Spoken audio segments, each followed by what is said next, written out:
वो तो कहते हैं कि आप तोड़ने की राजनीति करते हैं, बांटने की राजनीति करते हैं, क्योंकि जैसे योगी जी आए थे तो उन्होंने कहा कि बटेंगे तो कटेंगे। ये इस तरह का नारा जब आप देते हैं, आपकी पार्टी देती है, तो आप काटने का काम करते हैं। देखिए, मैं तो योगी जी के नारे में कोई गलत बात नहीं देखता।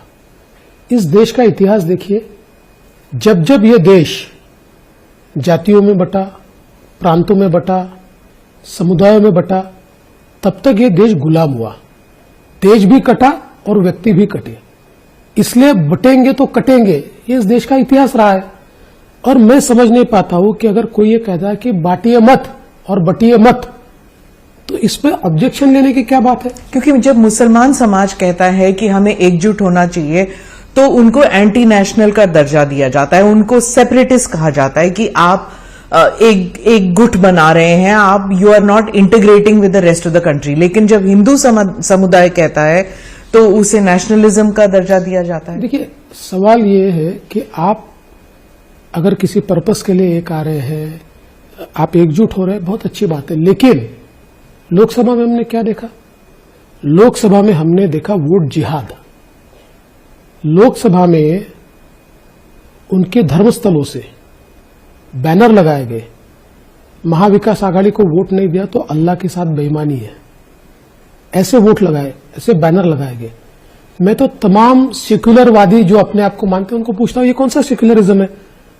कश्मीर दिलाई गई लोगों को, और पर्पस क्या है? डिफीट मोदी। पर आपकी पार्टी भी कहते हैं जो राम को लेके आए हम उन्हें ले आएंगे। तो गाना है।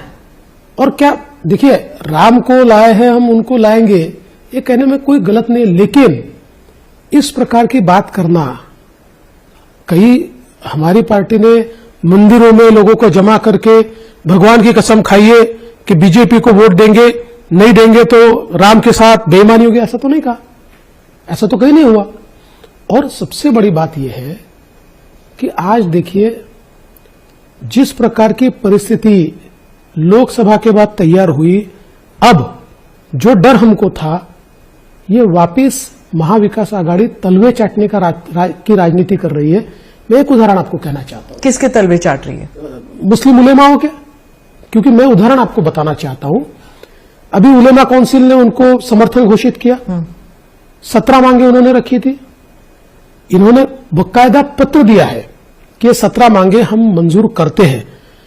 मुझे उसमें आपत्ति नहीं है अगर कोई मांगे रखता है, कोई मंजूर। मांगे कौन सी है? मैं एक मांग आपको बताता हूं। उसमें से एक मांग उसमें से है, 2012 से 2024 तक महाराष्ट्र में जो दंगे हुए, उन दंगों में जिन मुस्लिम समुदाय के लोगों पर केसेस हुई है, वो सारी केसेस खारिज की जाएगी, वापस ले ली जाएगी।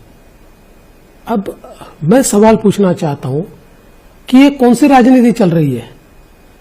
ये अगर इसके खिलाफ इस प्रकार से दंगइयों को साथ में लेकर कोई पार्टी लड़ना चाहती है और हम बटे रहे, तो कटेंगे।